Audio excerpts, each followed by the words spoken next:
शांति। 15/3/2024 बाप दादा मधुबन से महावाक्य है। मीठे बच्चे, ज्ञान सागर बाप तुम्हें रत्नों की थाली भर भर कर देते हैं। जितना चाहे अपनी थाली झोली भर लो। सब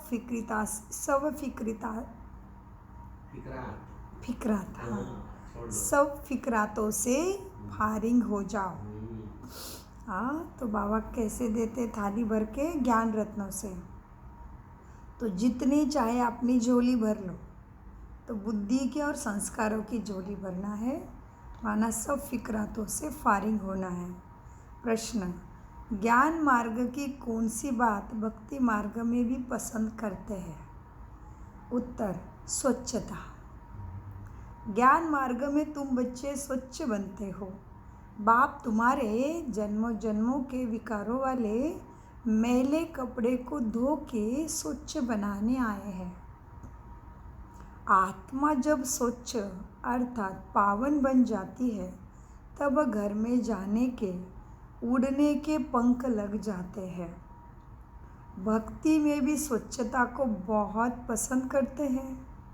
स्वच्छ बनने के लिए गंगा में जाकर स्नान करते हैं। लेकिन पानी से आत्मा स्वच्छ नहीं बन सकती। ज्ञान रत्नों से आत्मा स्वच्छ बन सकती एवं जन्मों जन्मों का पावनते का भाग्य प्राप्त करती है। ओम शांति। मीठे मीठे बच्चे, तुम्हें याद की यात्रा को भूलना नहीं है। सुबह को जैसे ये प्रैक्टिस करते हो, उसमें वाणी नहीं चलती है तो आप पास हो गए, क्योंकि वह है निर्वाण धाम में जाने की युक्ति। सुबह सुबह याद की प्रैक्टिस है। पावन बनने के सिवाय तुम बच्चे वहाँ जा नहीं सकते, उड़ ही नहीं सकते। यह भी समझते हो। सतयुग जब होता है तो कितने ढेर आत्माएं उड़कर चली जाती है। अब तो कितना करोड़ आत्माएं यहाँ हैं। तो यह भी समझते हो, सतयुग जब होता है तो कितनी ढेर आत्माएं उड़कर जाती है। अभी तो कितनी करोड़ आत्माएं हैं। वह सतयुग में जाकर कुछ ही लाख बचेंगे, बाकी परमधाम जाएंगे। बाकी सब उड़ जाते हैं। ज़रूर कोई तो आकर तुम्हें पंख देते हैं ना। इस याद की यात्रा से ही आत्मा शुद्ध स्वच्छ पावन पवित्र हो जाती है। तो बाबा कहते तुम्हें ज़रूर कोई पंख देता है उड़ने के लिए। तो कौन देता है पंख आत्माओं को? एक परमपिता, हम सभी आत्माओं का पिता, वही पावन बनाते स्वच्छ बनाते मन बुद्धि को। आत्मा ने जो भी जन्मों जन्मों से किया है उसका यही भुगतने के लिए बाबा शक्ति देते हैं। एक होती ज्ञान की शक्ति, एक होती अज्ञान की शक्ति। तो ज्ञान, सत्य ज्ञान की शक्ति से हमें क्या होता है? आत्मा को सत्गुणों के पंख आ जाते हैं और आत्मा सद्गुणी इसी जीवन में बनती है, अच्छे कर्म करती है। तो कर्म योगी बन के अपने पापों को काटती है। बाबा की शक्ति के साथ साथ ज्ञान की तीसरी नेत्र खुल जाती, दिव्य ज्योति मिल जाती, ज्ञान और योग के पंख लग जाते। और अज्ञान में क्या होता? पावनता का पता नहीं चलता। अंधी श्रद्धा माना दिव्य ज्योति खुली नहीं है, भक्ति कर रहे, भगवान से विभक्त नहीं थे, लेकिन भगवान को पहचाना भी नहीं। तो जो भी कर्म हुए हैं विकारों के कारण, लोभ मोह अहंकार के कारण, क्रोध के कारण, वो कर्म भोग के रूप में आते हैं। माना अंतिम में जैसे हम अभी देखते हैं, अति दुख, अति भ्रष्टाचार, अति दुराचार आत्मा से होता है। तो एक दूसरे का पाप कर्मों का जो बोझा है वो आत्मा के द्वारा ही कटना है और आत्मा के साथ ही राज्य करने आना है। ये सारी गहरी बातें बाबा हमें ज्ञान में बताते हैं। इसलिए मीठे बाबा ने क्या कहा? ज़रूर तुम्हें कोई तो आकर पंख देता होगा। इसलिए एक है कर्म भोग से काटो, नहीं तो कर्म योग से काटो। माना आत्मा शरीर होते हुए कर्म कर रही है। हर समय श्वास लेने का, दिल धड़काने का कर्म आत्मा ही कर रही है, इसलिए मुर्दे में दिल धड़कता नहीं। तो इसीलिए मीठे बाबा ने कहा, बच्चे बाकी सब आत्माएं उड़ जाती है, सतयुग में कहीं कुछ लाख बचेंगे। हाँ, तो उड़ने के लिए ज़रूर कोई तो आकर पंख देते हैं ना। इस याद की यात्रा से ही आत्मा पवित्र हो जाती है। इनके सिवाय और कोई उपाय भी नहीं है पावन होने का।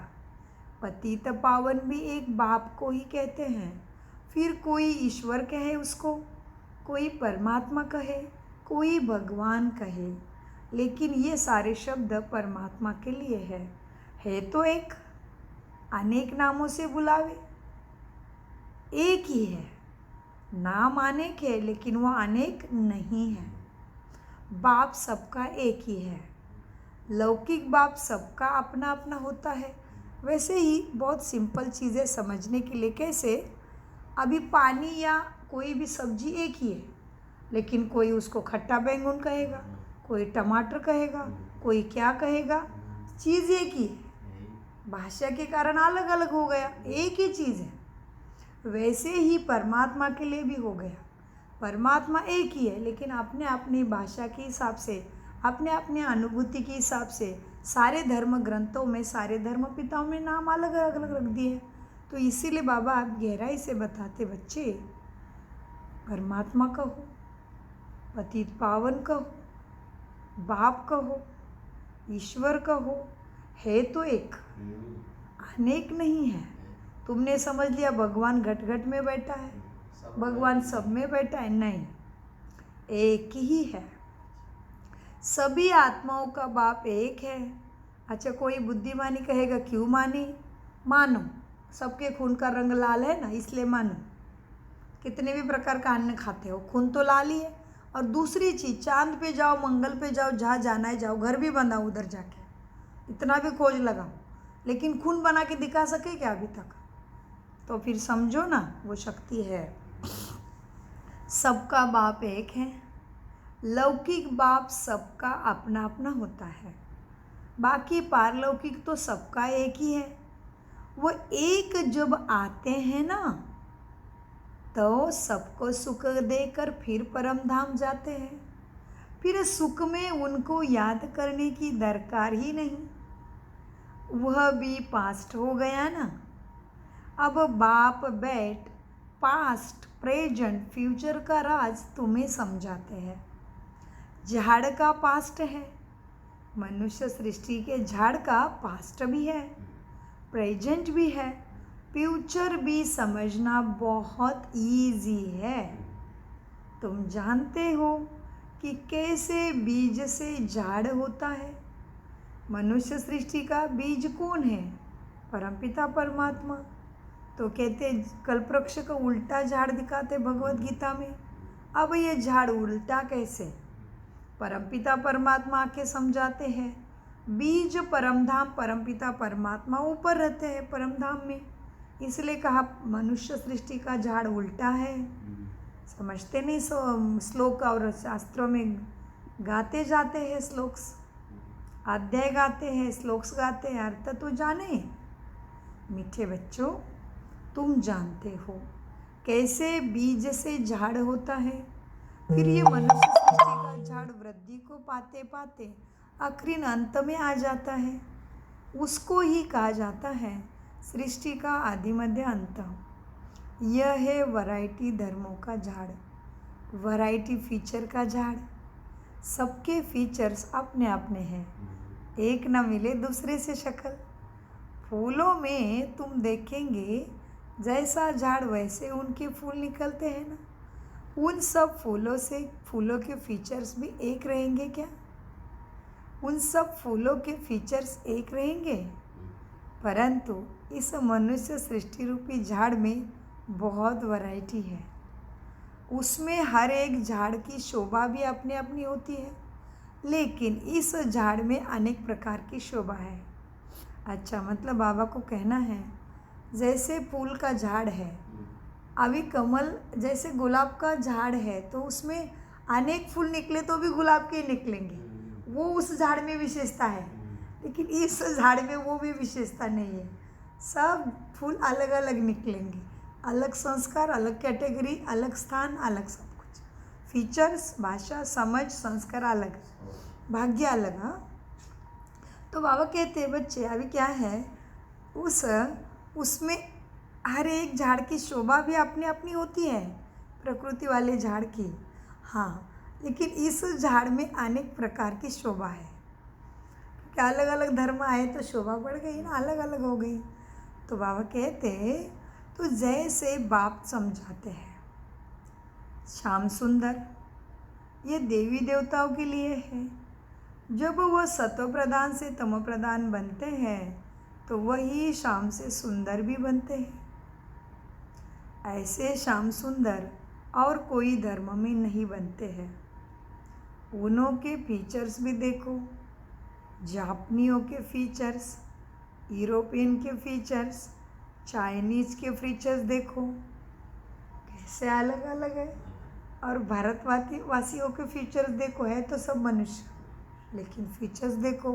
वैसे चाइना का तो बहुत अलग ही है, क्योंकि चाइना को एक तो प्रगत देश कहते हैं, और आपको ये वीडियो आया था, पता नहीं सच है कि जो भी है, लेकिन इधर चल रहा है दुनिया में 2023, उनकी प्रगति है 2050 जैसे।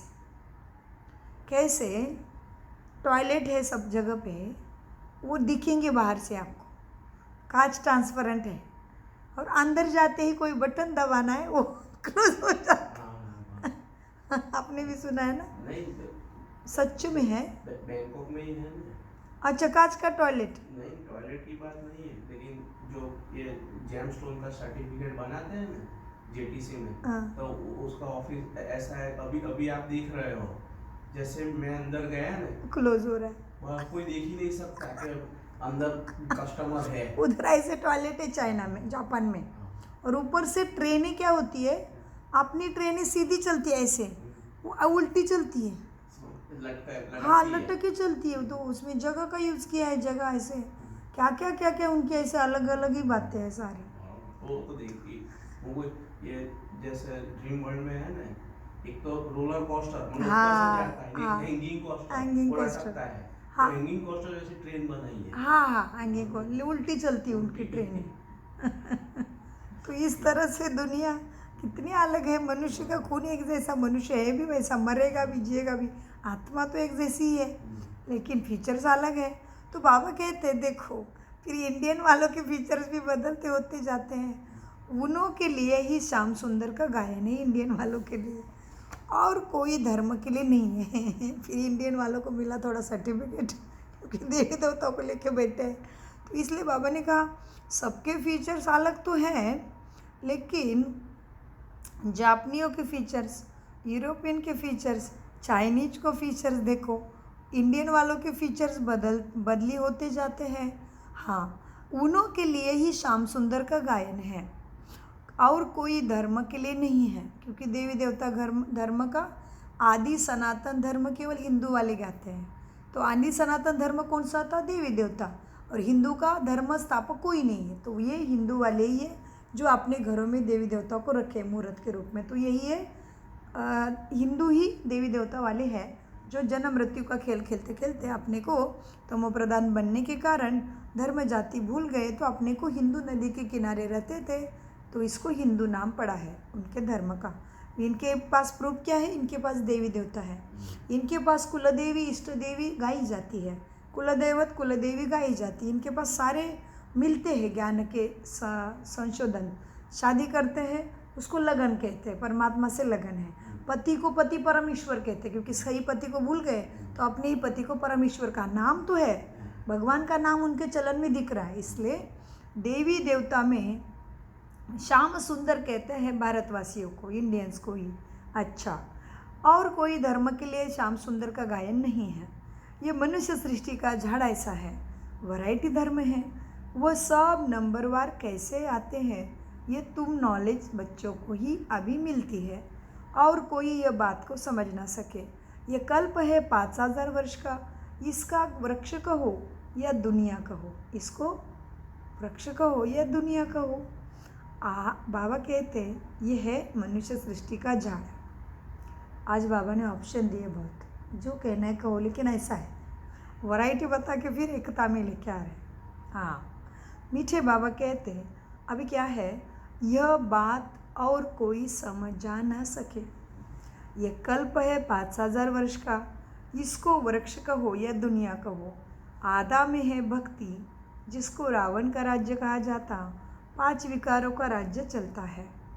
आधा में है निर्विकारी, सत्व प्रधान दुनिया राम राज्य कहते हैं। आधा में राम राज्य माना सतयुग त्रेता, रावण राज्य द्वापार कलयुग, बराबर है ये सब। 5 विकारों का राज्य चलता। हाँ, काम चिता पर चढ़कर पतित तुम सावरे बन जाते। तो बाबा ने फिर श्याम सुंदर का अर्थ भी बताया क्यों बने।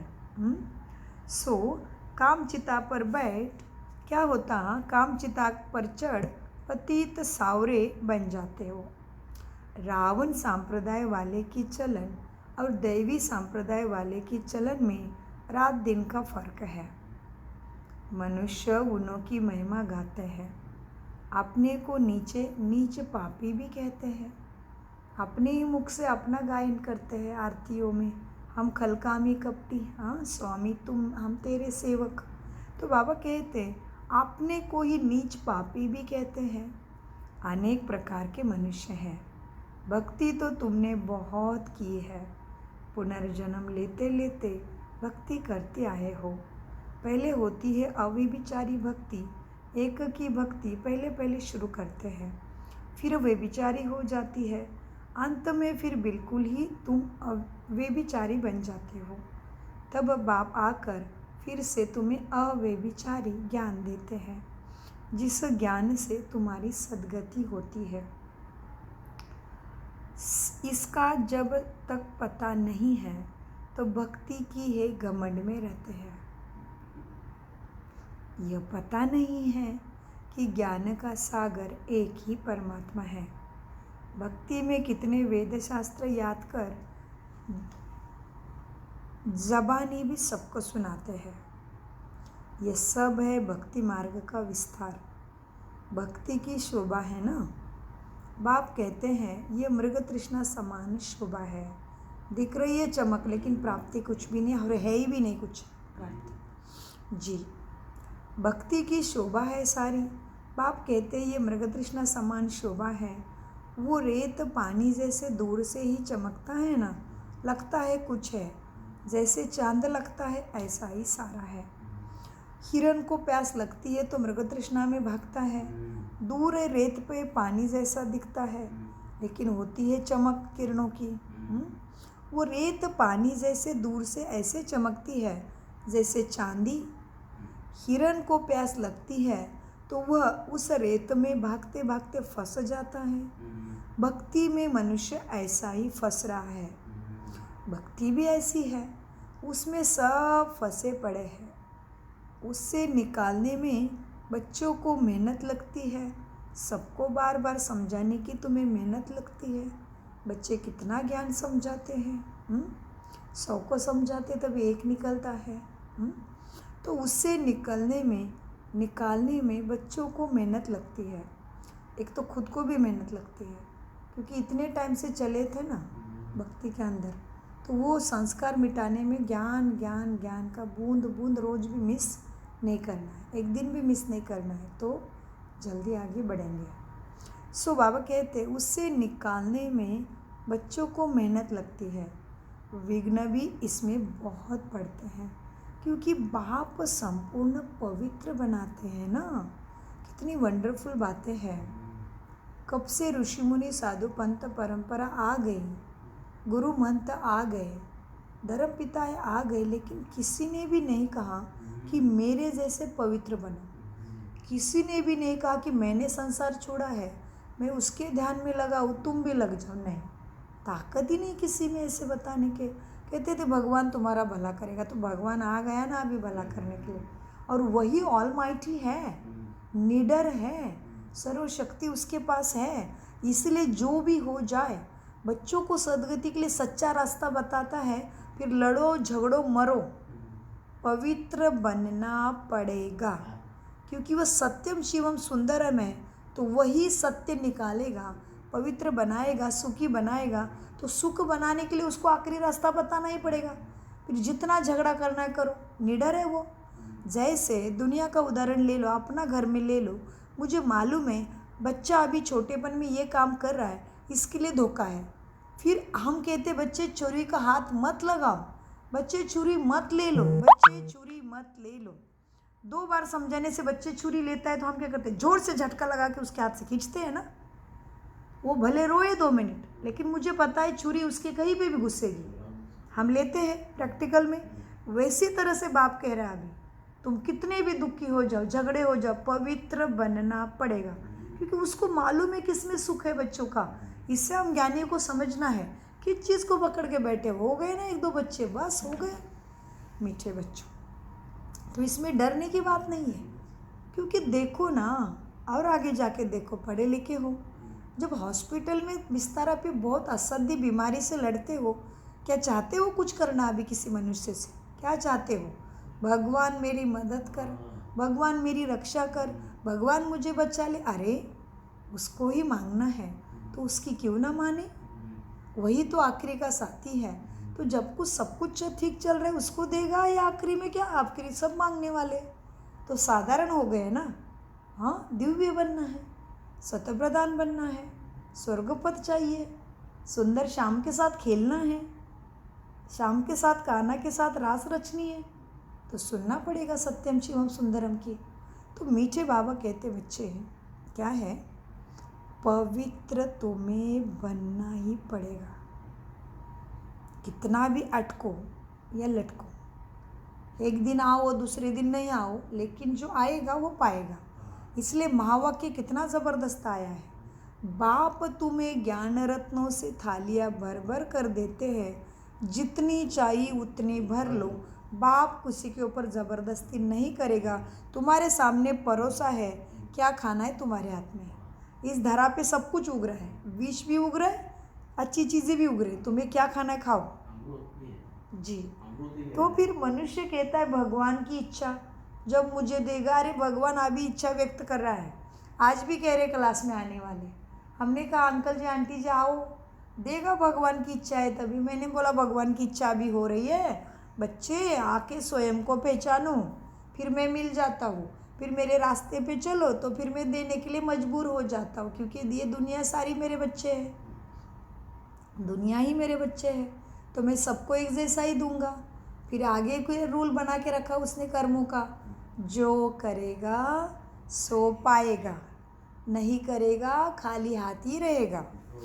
फिर बोलोगे खाली हाथ आए थे खाली हाथ गए, क्योंकि पुण्य बन के लेके गई नहीं, भाग्य बना के लेके गई ही नहीं, दुख में आए थे दुख में ही फिर आएंगे। इसीलिए गहरी बातों को समझो।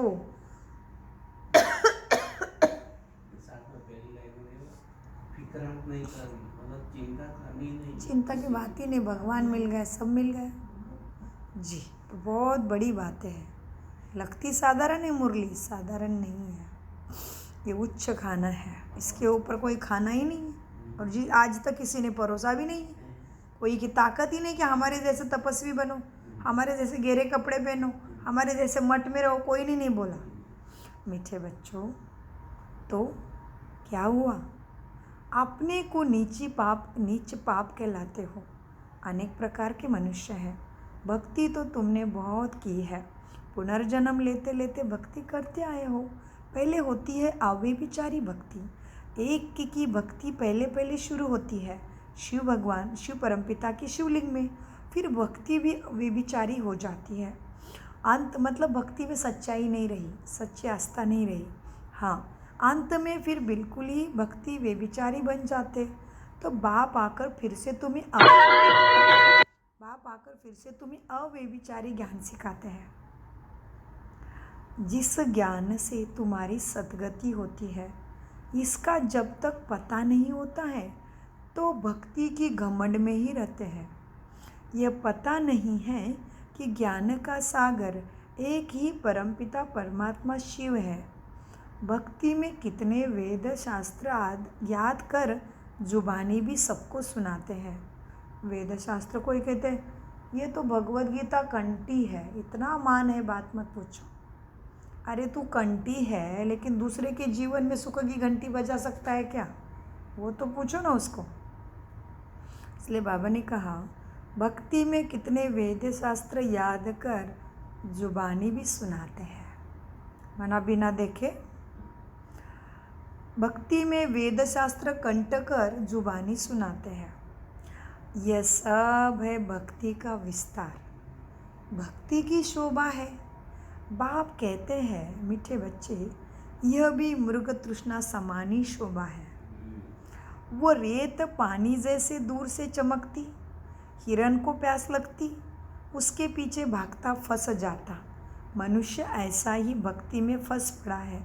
हाँ, उससे निकालने में बच्चों को मेहनत लगती है, विघ्न भी इसमें पड़ते हैं, क्योंकि बाप पवित्र बनाते हैं।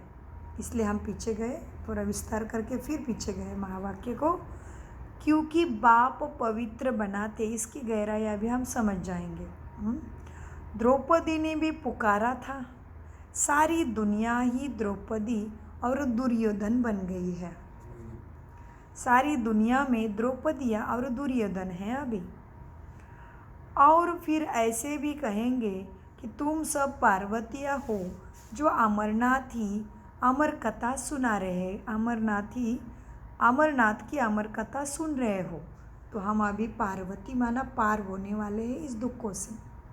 हाँ, अब फिर बाबा ने एक कहा, सारी दुनिया की आत्माएं द्रौपदी हो गई है। आत्मा नंगी आई थी, नंगे जाना है, न अंगे आई थी, न अंगे, अंग नहीं लेके आए थे, लेकिन अंग में फंसे हैं। हाँ, और दूसरा दुर्योधन है, धन नहीं समझ में आ रहा है कि मेरा आत्मा का सच्चा धन क्या है। शांति, सुख, प्रेम, आनंद, सत्यता, सत्य ज्ञान मेरा सच्चा धन है। यही दुनिया का दिखने वाला जो मेरा है ही नहीं, शरीर मेरा नहीं है। इधर की धन संपत्ति आंखों से दिखने वाला मेरा नहीं है। मैं मुसाफिर हूँ, थोड़ी देर के लिए चलाने के लिए भगवान ने दिया है। ये सब भूलना और कामी क्रोधी कपटी बनना, ये दुर्योधन आत्मा हो गए, दुर्योधन। सो बाबा कहते सारी दुनिया द्रौपदिया और दुर्योधन हैं। और फिर ऐसे भी कहेंगे कि तुम सब पार्वतियाँ हो जो अमर कथा सुन रही हो। बाप तुमको अमर लोक के लिए अमर कथा सुना रहे हैं। यह है मृत्यु लोक, यहाँ अकाले मृत्यु होती रहती है। बैठे बैठे हार्ट फेल हो जाता है। तुम हॉस्पिटल में जाकर समझा सकते हो सबको, यह तुम्हारी आयु कितनी कम है। बीमारी हो पड़ती है, यहाँ बीमारी हो, वहाँ तो सतयुग में कोई बीमारी होगी ही नहीं। भगवान वाच, क्या अपने को आत्मा समझो, मुझ बाप को याद करो, औरों से ममत्व मिटा दो, तो तुम्हारे विकर्म विनाश होंगे। विकर्म क्या है? विकर्म क्या है? विकर्म विनाश की बात कह रहा है परमपिता परमात्मा। विकर्म विनाश होंगे, विषय विकारो मिटाओ देवा, पाप हारो देवा, हमने गाया। बाबा कहते हैं, भगवान वाच, अपने को आत्मा समझो, मुझ बाप को याद करो, औरों से ममत्व मिटा दो, तो तुम्हारे विकर्म विनाश होंगे। विकर्म विनाश मतलब क्या? परमात्मा को याद करना है, तभी दूसरा कामों को नहीं होंगे, ऐसा कहा जी, तो वो भी बहुत अच्छी स्थिति है। विकर्म होंगे, लेकिन पहले जन्म में हो गए, उसका क्या करेंगे? विकर्म विनाश माना विकर्म, वह पहले विनाश वृत्ति, जिसमें काम क्रोध लोभ मोह अहंकार के वश में होके जो कर्म किया है, उसको साधारण भाषा में कहते हैं पाप कर्म। और विकर्म विनाशी कर्म, मेरा पाप दुखों का सुखों का विनाश कर दिया उसने। विकर्म माना विकारों के अंदर किए हुए कर्म। विकार कौन से हैं? सुसंस्कार और विकार। विकार है काम क्रोध लोभ मोह अहंकार, उसके बाल बच्चे ईर्ष्या द्वेष छल कपट बदले की भावना भय, ये भी सारे विकारों में आता है। तो इस विकारों के वश में होकर आत्मा ने जो कर्म किया वो सारे विकर्म माना पाप कर्म दुख कर्म बुरे कर्मों में गिना जाता है। अहिंसा हिंसा, हिंसा वाले कर्म, अनेक शब्द है, बात एक ही है। तो बाबा कहते हैं बच्चे क्या करो अभी, औरों से ममत्व मिटा दो, क्योंकि वो आँखों से दिखने वाला तुम्हारा नहीं है। आत्मा परमात्मा की शक्ति आँखों से नहीं दिखती है, इसीलिए तुम्हारी चीज़ जो है आत्मा परमात्मा, वो तो उसके साथ लगन लगाओ। मन बुद्धि संस्कार आँखों से नहीं दिखेंगे, उसको ठीक करने में ध्यान दो।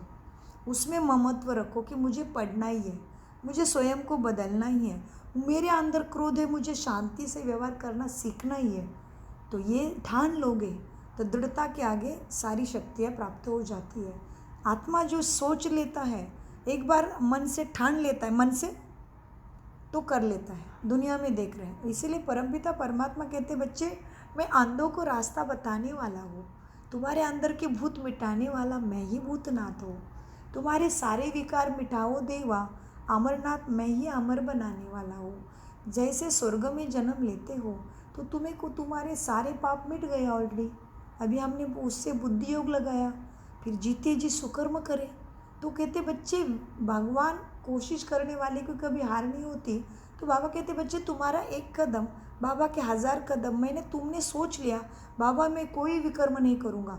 बाबा कहते बच्चे तथास्तु। तो प्रसंग आएगा तुम्हें याद आएगा, प्रसंग आएगा तुम्हें याद आएगा। तो जितने बार याद करा उतने बार पहला भी उसने काट दिया, क्योंकि वो दया का सागर है। फिर वो बहुत दयालु है, वो बहुत भोलेनाथ है। हम एक करते वो 1000 देता, वो 1000 में मेरा लेने का पारडा इतना ऊंचा हो गया, जो मेरा पिछले जन्म का तो दब गया, खत्म। इसलिए उसको कितने नाम है, महाकालेश्वर, भस्मासुर, पापकटेश्वर, भोलेनाथ, सदाशिव, जीव से प्यार करता है। एक का पदम गुना, माना तुम्हें एक समझ लो, तुम्हें अभी 10 साल की आयु मिली, जैसे हमारी हिना बहन को जितनी मिली, उसने उतने जितना याद किया उसने अनेक जन्मों का प्राप्त किया इतनी से लाइफ में। जैसा हमारा ब्रह्मा बाबा का उदाहरण लेते, हमारी ब्रह्मा बाबा ने पुरुषार्थ किया केवल 30 साल, एक्यूरेट प्राप्ति कितनी हुई, 5000 साल का अखंड सुख उसको मिलेगा। हर जन्म में राजा महाराजा जैसे रॉयल्टी, हर जन्म में राजा महाराज जैसे सुख संपत्ति समाधान, समाज में उतना मान, परिवार इतना छान, इतना अच्छा परिवार। ये हुआ विकर्मों का विनाश इस बात में। तो मीठे बाबा कहते बच्चे, भगवान वाच, क्या करो, अपने को आत्मा समझो, मुझ बाप को याद करो, औरों से मन बुद्धि का ममत्व मिटा दो, कर्तव्य कर्म भले करो, उसके साथ ही रहो, लेकिन मन बुद्धि से ममत्व मिटा दो, और तो तुम्हारे विकर्म विनाश होंगे।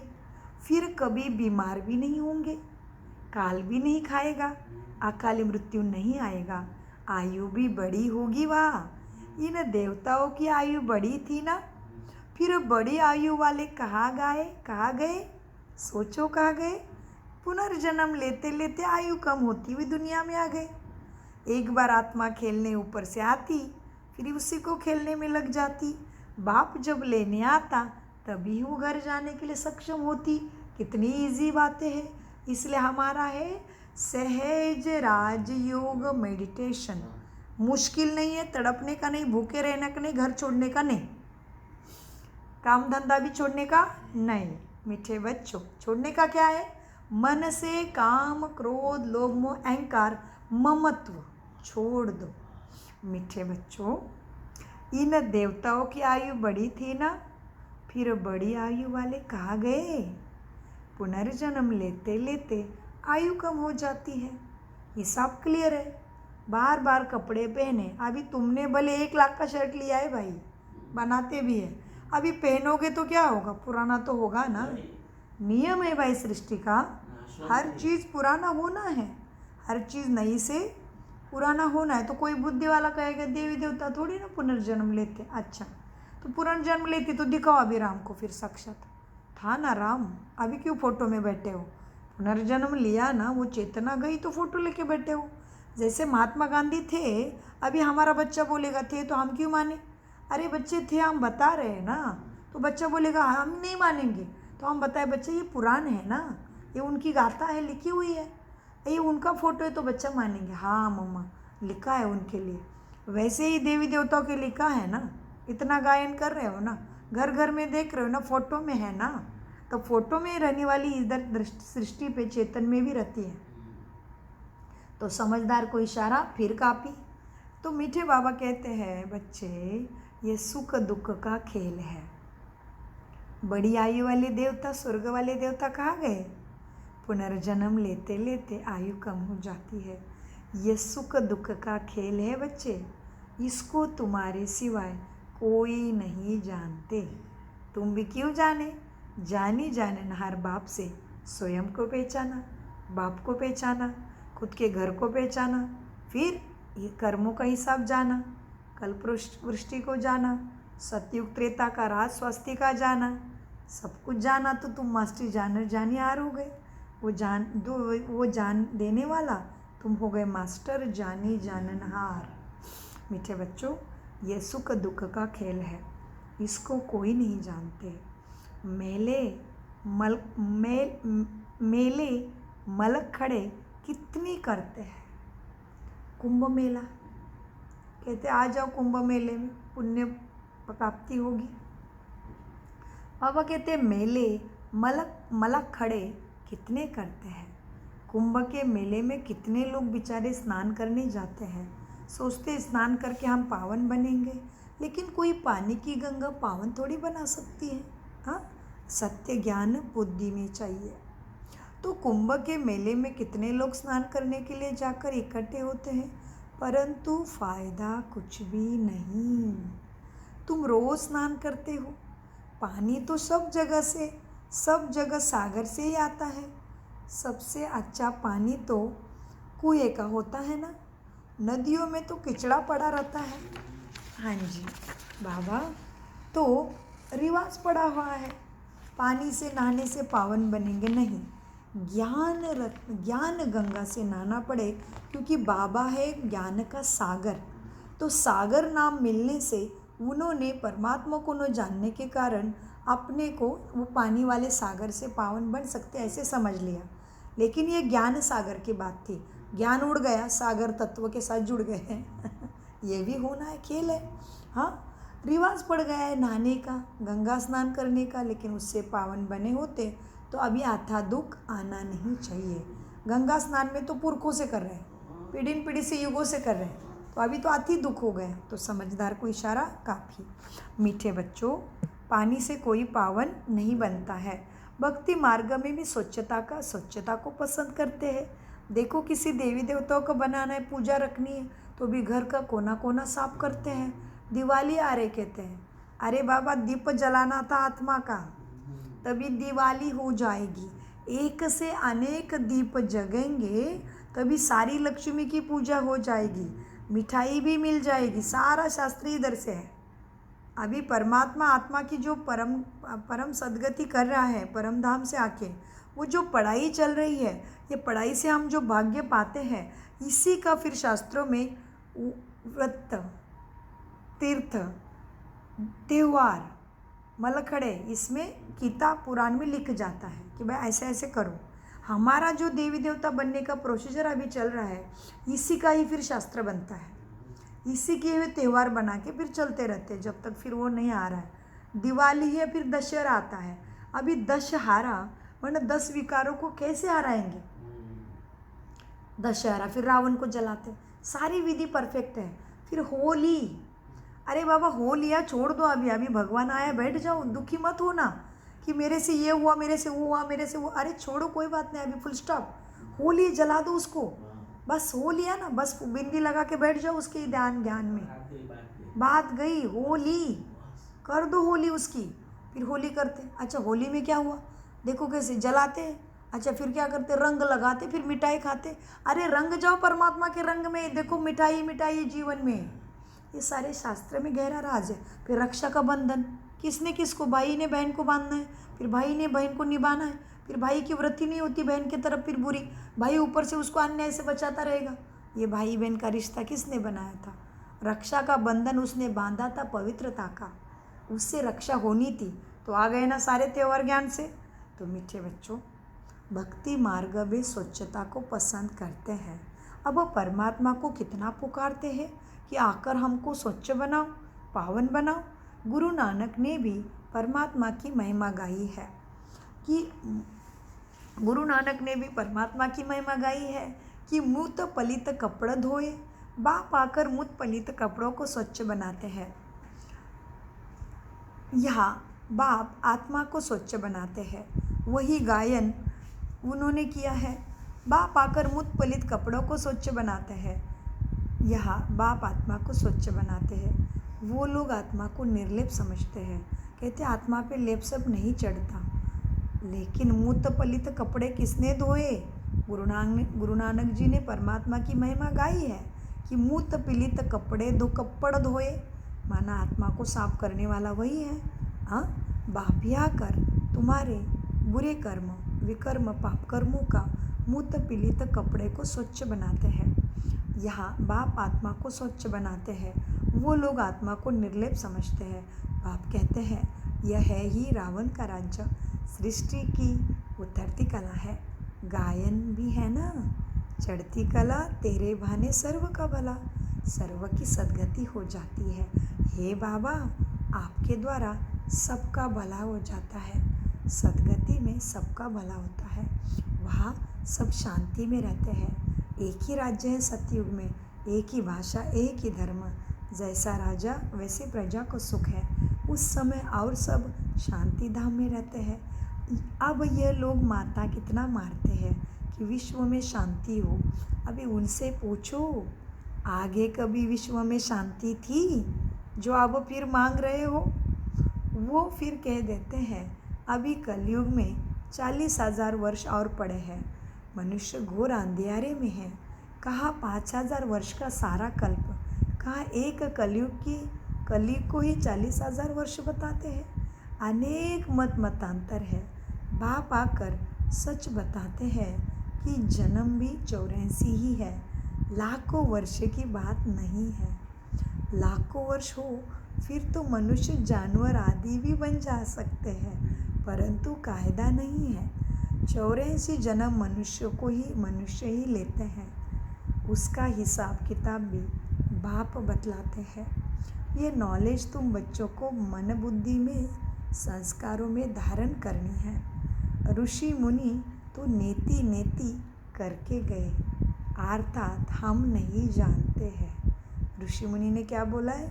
नेति नेति, माना एक तो सत्य की आदि अंत नहीं जानते, और नेति इस मनुष्य सृष्टि के चक्र का इति और अंत हम नहीं जानते। शुरुआत माना इति और अंत हम नहीं जानते, माना ऋषि मुनि सच्ची बात करके गए। ऋषि मुनि तो नेति, और थे भी हम ही ऋषि मुनि तो नेति नेति करके गए, अर्थात हम नहीं जानते हैं। तो नास्तिक ठहरे ना फिर वो भी। जरूर कोई आस्तिक होंगे। आस्तिक है देवताएं, नास्तिक रहते रावण राज्य में। ज्ञान से तुम आस्तिक बनते हो, फिर 2500 साल का अखंड सुख, माना 21 जन्मों का वर्षा तुम्हें मिलता है। फिर ज्ञान की दरकार नहीं रहती है। अब पुरुषोत्तम संगम युग है, जबकि हम उत्तम से उत्तम पुरुष स्वर्ग के मालिक बन रहे हैं। इसमें जितना जो पढ़ेंगे उतना उच्च पद पाएंगे। पढ़ेंगे लिखेंगे होंगे विश्व के मालिक, नहीं तो कम पद पाएंगे। जो पढ़ेंगे ऊंच हो जाएंगे, नहीं पढ़ेंगे भारी ढोएंगे। परंतु वह राजा ही है सुख की, यहाँ तो दुख है। आस्तिक बने हैं तो सुख की राजा ही करते हैं। फिर रावण आने से सब नास्तिक बनते हैं तो दुख होता है। भारत जब सॉल्वेंट था तो अथाह धन था। सोमनाथ का मंदिर कितना भारी बनाया हुआ है। मंदिर बनाने के लिए इतने पैसे थे तो खुद के पास कितने पैसे होंगे सोचो। उसके पास किसने बनाया मंदिर? राजा विक्रमादित्य ने द्वापर के शुरू में। तो बाबा कहते सोचो, उसने हीरे रत्नों का लिंग बनाया, सोने मानिक मोतियों से मंदिर बनाया। वाह क्या बात है। सुनने से कितना कान को खुशी हो रहा है। मेरा ब्रह्मा कितना श्रीमंत, बाप रे। मीठी इसलिए मुख से भी बाप रे ही निकलता है। बाप रे, वही बाप आ गया। हर समय बाप रे बोल रहे हैं लेकिन समझ नहीं रहे। हे ईश्वर, हे भगवान, ओ माय गॉड, गॉड वही हो गया। हे भगवान वही हो गया, बाप रे भी वही हो गया। बाप रे देखो कैसे मुख से शब्द निकलते, आत्मा हमेशा बोल के साथ उसको ही बोल रही, समझ रही है, बुखार है लेकिन समझती नहीं है। फिर मीठे बच्चों सोचो, क्या सोचना है। अब जबकि हम उत्तमादि उत्तम बनते हैं तो मंदिर बनाने के लिए कितने पैसे होंगे, फिर उसके अंदर भी वो जब उतरती कला में आता है फिर ज्ञान की दरकार नहीं रहती सतयुग में। अब पुरुषोत्तम संगम युग है, जबकि हम उत्तम अधि उत्तम पुरुष स्वर्ग के मालिक बन रहे हैं। इसमें जितना जो पढ़ेंगे उतना उच्च पादे पाएंगे, जितना जो पढ़ेंगे उतना उच्च पद पाएंगे। पढ़े लिखे होंगे विश्व के मालिक बनेंगे, नहीं तो कम पद, परंतु वो राजा ही है सुख की। या है दुख की बातें, आस्तिक बने हैं तो सुख की राजा ही करते हैं। फिर रावण आने से नास्तिक बनते हैं तो सब सुख होता है। देखो भारत जब सॉल्वेंट था तभी आता धन था। सोमनाथ का मंदिर कितना भारी बनाया हुआ है देखो, तो मंदिर बनाने के लिए इतने पैसे थे उसके पास, तो खुद के पास कितना पैसा होगा। यह इतने पैसे कहाँ से मिले उसको। शास्त्रों में लिखा है सागर ने थालियाँ भर भर कर धन दिया, तो कौन सा सागर, ज्ञान सागर परमपिता परमात्मा। अब ज्ञान सागर तुमको रत्नों की थाली भर कर देते हैं। अब तुम्हारी झोली भर रही है, वो शंकर के आगे जाकर कहते भर दो झोली बम बम भोले। बाप को नहीं जानते, अब तुम जानते हो। बाप हमारी झोली भर रहे हैं ज्ञान रत्नों से, सद्गुणों से। हाँ, जितना जिसको चाहे सो भर लो। जितना अच्छी रीति पढ़ेंगे उतना बाप से स्कॉलरशिप मिलेगी। आ गया पॉइंट, 1 का 100 गुना। इसलिए हम कह रहे थे ब्रह्मा बाबा ने 30 वर्ष ही पुरुषार्थ किया है, लेकिन एकाग्र चित्त। फिर एक बार उसको समर्पित कर लिया, फिर पीछे मुड़ के नहीं देखा, फिर तलवार पकड़ लो, जेल में डालो, कोर्ट में खींचो, नहीं तो मेरे घर को आग लगा दो। परमात्मा की मानी 30 साल में 5000 वर्ष का सुख, समझा। 1 का 100 गुना हो गया जी। तो बाबा कहते बच्चे कितनी बात समझने की है। सागर ने थालियाँ भर कर दिए गाते हैं। अब ज्ञान सागर तुमको ज्ञान रत्नों की थालियाँ भर भर कर देता है। आथक सुनाता है रोज मुरली, हम थक जाएंगे वो नहीं, चंडे भी छुट्टी नहीं लेता। जितना अच्छी रीति पढ़ेंगे उतना स्कॉलरशिप मिलेगी।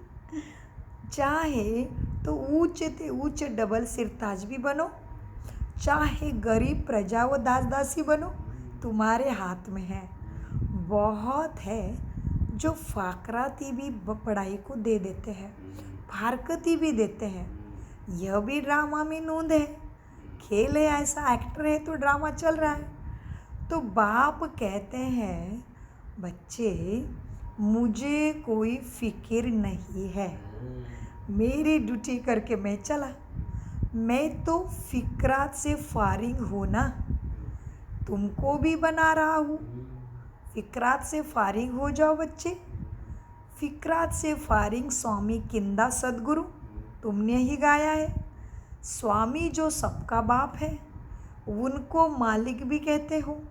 बाप कहते हैं मैं तुम्हारा बेहद का टीचर भी हूँ बच्चे। भक्ति मार्ग में तुम अनेक टीचर से अनेक विद्या पढ़ते हो। इस ब्रह्मा ने भी भगवान की खोज में 12 गुरु किए। तो बाबा ने क्या कहा, भक्ति मार्ग में भी तुम अनेक टीचर से अनेक विद्या पढ़ते हो। बाप जो तुमको पढ़ाते हैं यह सबसे न्यारी नॉलेज है। वह क्यों ज्ञान का सागर है ना, तो ये सारी, ये कोई परमत, शास्त्रों की मत, मनुष्य मत नहीं है, यह है परमात्मा की श्रीमत। बाबा कहते हैं बच्चे, क्या कहते बाबा बताओ, क्या कहा बाबा ने मीठे बच्चे, तुम आत्मा जानते हो, बाप ज्ञान का सागर है। हाँ? बाप का परिचय बाप ही देते हैं। तो तुम ये ज्ञान समझते हो, तो आप तो हमारे अंदर को जानते हो, अंदर को जानते हो। हाँ, तुमको भी बना रहा हुआ ऐसे में। हाँ, तो भक्ति मार्ग में तुम अनेक टीचर से अनेक विद्याएं पढ़ते हो। बाप जो तुमको पढ़ाते हैं ये सबसे न्यारी नॉलेज है। क्यों? वो ज्ञान का सागर है ना, वो जानी जाननहार है। जानी जाननहार नहीं कहना, सागर कहना। ओहो, ओके बाबा। वह है ज्ञान का सागर, जानी जाननहार नहीं कहना। ऐसे बहुत कहते हैं, आप तो हमारे अच्छा। बाबा कहते मैं सबके अंदर का नहीं जानता हूँ, मुझे नहीं कहना जानी जाननहार। मेरा भाग्य किस में है और मुझे कब ज्ञान में आया मैं बैठ के जानूंगा, नहीं। अच्छा, बहुत अच्छी बात कही बाबा ने। मैं जानी जाननहार हूँ कि तुम दुख से कैसे पार होंगे, मैं रास्ता बताने के लिए जानता हूँ। मैं कल्प के आदि मध्य अंत को जानता हूँ, मैं सबकी कुंडली जानता हूँ, लेकिन मैं तुम्हारे अंदर का बैठ के नहीं जानूंगा। तुम अपने को ही जान के निकालना है कि मेरे में ये है। इसलिए बाबा ने कहा, हाँ बहुत अच्छा बाबा, शुक्रिया। अच्छा, तो कल की आत्माओं को उत्तर मिल गया।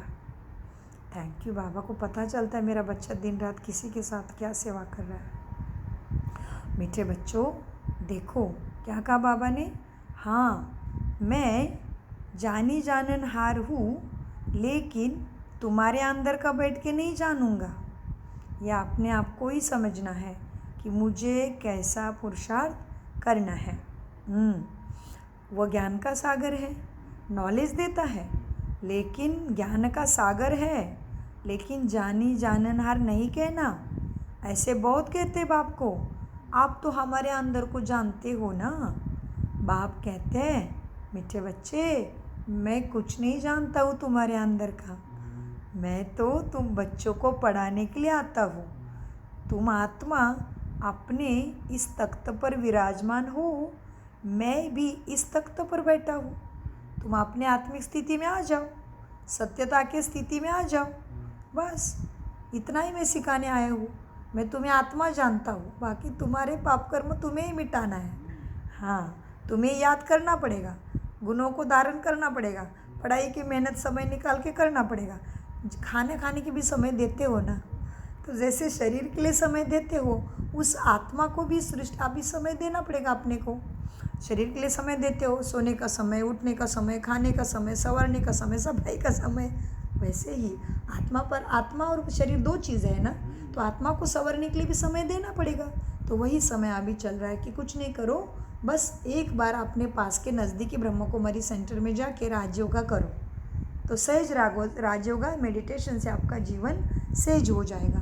बस चलते चलते पता ही भी नहीं चलता, हम अमृत वेला करने लगे, हम 1 घंटा ज्ञान में भी आने लगे, फिर भी सारे काम करने में और शक्ति आ गई। पहले जो कार्य 1 घंटे में करते थे, अभी आधा घंटे में करते हैं, तो कितना अच्छा हो गया। तो बाबा कहते, बच्चे तुम्हें अपने को जानना पड़ेगा, मैं नहीं जानता। तुम अपने क्या करा, फिर बाबा ने रास्ता बताया। बच्चों, मैं ज्ञान देता हूँ तो तुम्हें क्या बता रहा हूँ, तुम आत्मा अपने इस भ्रुकुटी तख्त पर विराजमान हो, मैं भी इस ब्रह्मा के तख्त पर बैठा हूँ।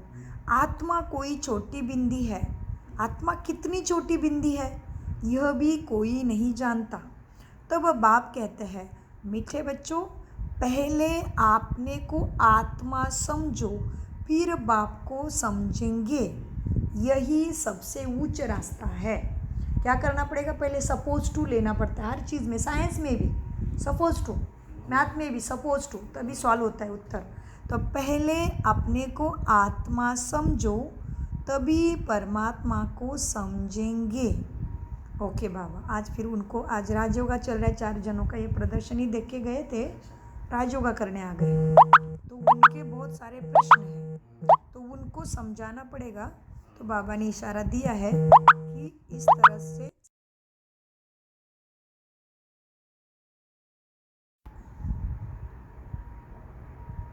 एक सेकंड, अभी कॉल कट ही हो गया।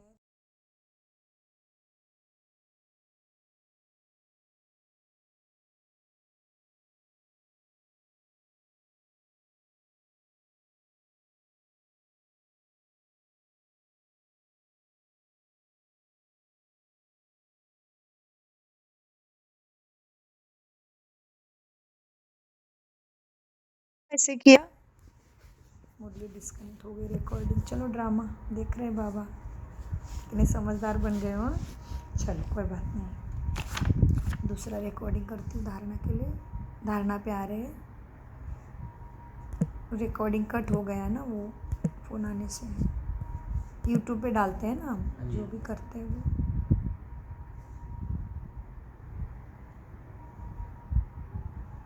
अरे चलो, ड्रामा सारी मुरली ख़त्म हो गई, कोई भी स्टोर नहीं हुआ। ठीक है।